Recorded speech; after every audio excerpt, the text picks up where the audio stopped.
I have a bit of mixed feelings about this chapter, not in a negative way, but more in the way that I'm mildly confused on the status of this manga, because I have noticed that Phantom Seer, like, rank wise, has gone down a bit, and that doesn't instantly mean it's gonna get canceled, but it was going lower in the rankings and then set up a scene that looked like it was a rushed scene, like it was just like rushing to like the end, because I've read enough of like of manga that at the point where they're not doing too well, it's rushing the last couple chapters so it can at least have an ending to like usually like a 2 maybe 3 volume story.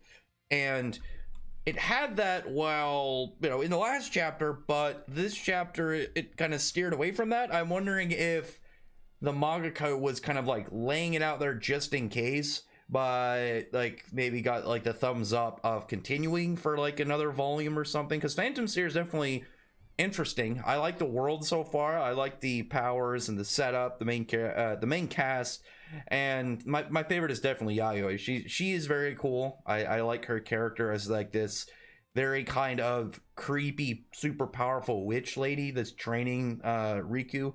And again, I like Riku. I think she has, again, high potential of a character. Like her personality, always wanting to help people, and that kind of driving her conviction to train and get like strong abilities. And in this chapter, like, we see like a not the biggest villain, I would imagine. Like, even if this series like was able to play out in full of whatever the mangaka is planning, I doubt Senjudoji is like the pinnacle of phantoms, but I like the character so far. Like, she has a cool design and she's creepy, and I think that's right now at least is a plus, because we don't know the backstory, and obviously like this isn't her defeat, but it is the first showing of this important character. And I can compare it to someone like Bleach Grand Fisher, where you could have like a powerful character, doesn't have to be like the main villain, but still have important ties to the main character, and how it can be like a very important driving factor and just the first display towards the main character. So this chapter, we see for the most part like Riku shows up, she uses her power. Like, I like her cool barrier. She's got like this, they say, like a disintegration barrier. I wonder if that's going to be her main thing, because we know that the phantoms want her because of her beckoning hand abilities.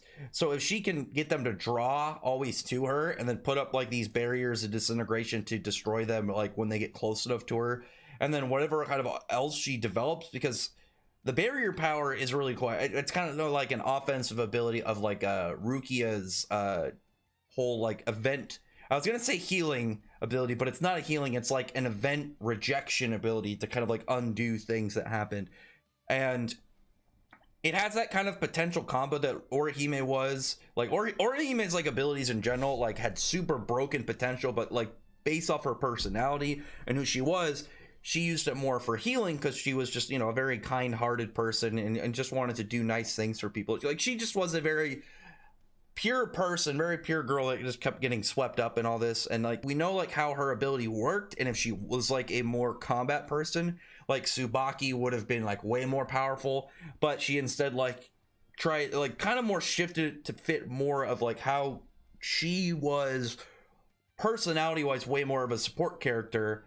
And I always liked that about her. Like, even if she had an offensive ability, by the way that it worked and the way that her personality was, she know that she never would be able to utilize it in the best way possible.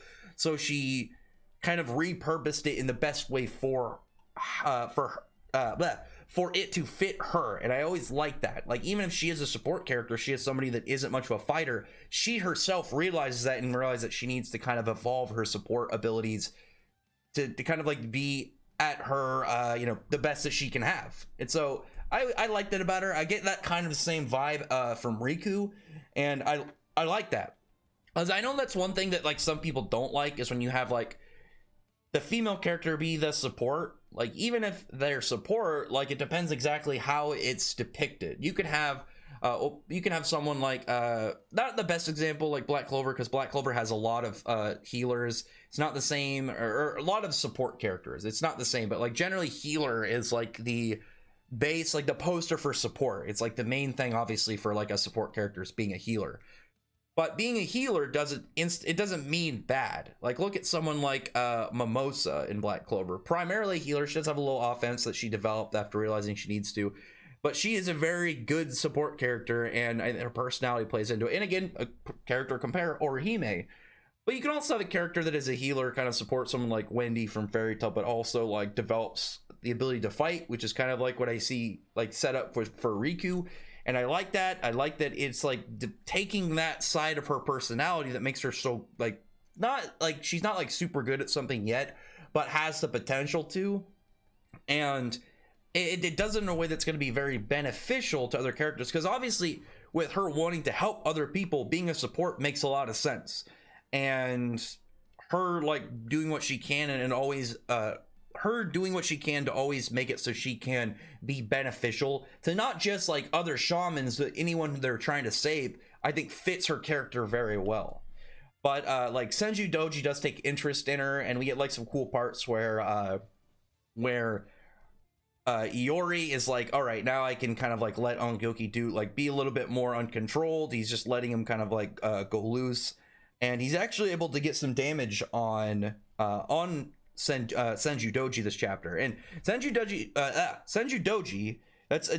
I'm stumbling over some of the words because just some of the names are really like Ongyoki is like a very strange, like even from like some of the Japanese names I've seen, it just seems a little bit like, it just seems like it stands out a little bit. I think just the way that the wording is like it's Ongyoki, so it doesn't have that same kind of like name vibe. It sounds more like a word or something, kind of like an ancient word or something.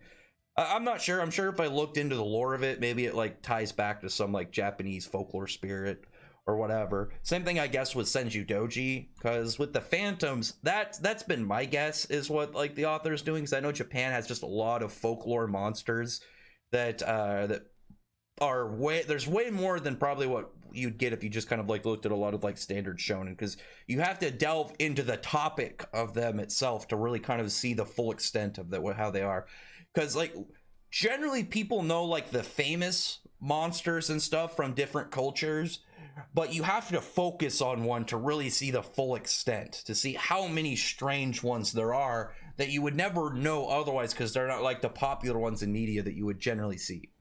But Senjudoji, I like that there's like the note that this vessel she's in is like not going to draw her full potential, because she mentions like with Ongyoki and Riku showing up that it's you know, she doesn't look at right now this setup as what's the danger reason that she's in. She sees it as like, okay, they are formidable based off of where I'm at right now, but also she's factoring in if Yayoi shows up. She knows that if Yayoi shows up, then she could be in some actual like danger, not just like, okay, this current body that I'm in is not like its best, but if this person shows up, I have to go all out, and I don't know if I'll make it from this vessel, like where her power's currently at versus what like her opponents would be if Yayoi showed up. I like that she's thinking ahead, and even if this is just the first display of Senjudoji in reality, that noting from her character of seeing the villain be pretty intelligent, I think was really cool. I did really like that, because it just laid out of, okay, she's not just some maniacal monster. She knows that she has to be careful in this group because she knows of Yayoi. She is at least knowledgeable and prepared enough to know who the big people are in this area that she's messing around with. And again, that is just general villain intelligence that I like. It's just a very first step in seeing what just makes this villain so dangerous, and not just the level she is, but also that she is smart. Because it has kind of like the phantoms have, this is the last thing we're kind of going to go into, the phantoms have a kind of like vibe to them similar to like hollows or devils, like from Chainsaw Man. It's like the higher level they are, the smarter they seem to be. And obviously the smarter they are, the more clever they are, and that combined with an evil monster makes them more dangerous. It just adds like an extra level of threat, because you don't know what they could be planning. There's obviously a difference if you're fighting like a really powerful monster that's just a dumb, uncontrolled creature, and then something that has a high level of dangerous intelligence that you know could have multiple tactics up their sleeve. And we have seen earlier like them taking hostages. That's kind of the way that curses are in Jujutsu Kaisen 2. And again, it makes sense. Like, the more powerful they are, just having a higher level of just evil cleverness, it just really fits in them. Even if it's something I think that is, I don't know if you could even call it overused, because like I've seen it in a couple things. I'm sure actually if you probably looked into way more fiction, you'd probably find it way more often. But it's one of those ones that I think just fits really well with most series of this kind of type of like monsters and like, you know, just horrific kind of monsters in general. Not just like, oh, a Cyclops. So when you kind of like get into like these weird like curses, phantoms, hollows, everything of this nature rather. But other than that though, comment below, tell me your thoughts about this. I went a little bit longer than I thought I would go in this review just because I wanted to talk about the key things that I really liked, because like we got stuff with Iori's character, but like even though I like Iori, I like the potential of Riku in it, but I really liked the whole layout of Senjudoji as a threat in this whole this chapter. I think more than anything else, it was like Iori, like I'd say like third, like Iori's like just like character, we find out a little bit more of his backstory, we find out. Then second, I'd say like Riku's potential and like how her character is playing into things. But first I would say Senjudoji just as a, you know, a threatening antagonist and how she plays into the story was probably my favorite part about this whole like little mini quest with Iori and Kurose, and you know, going after these kidnapped Becanians and stuff.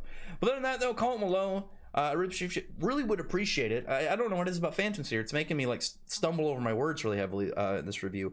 But I'd really appreciate it if you thumbs up the video, press the like button, subscribe on it, and check out my other videos. But other than that, I appreciate everybody's already subscribed. And thank you all for listening. Bye.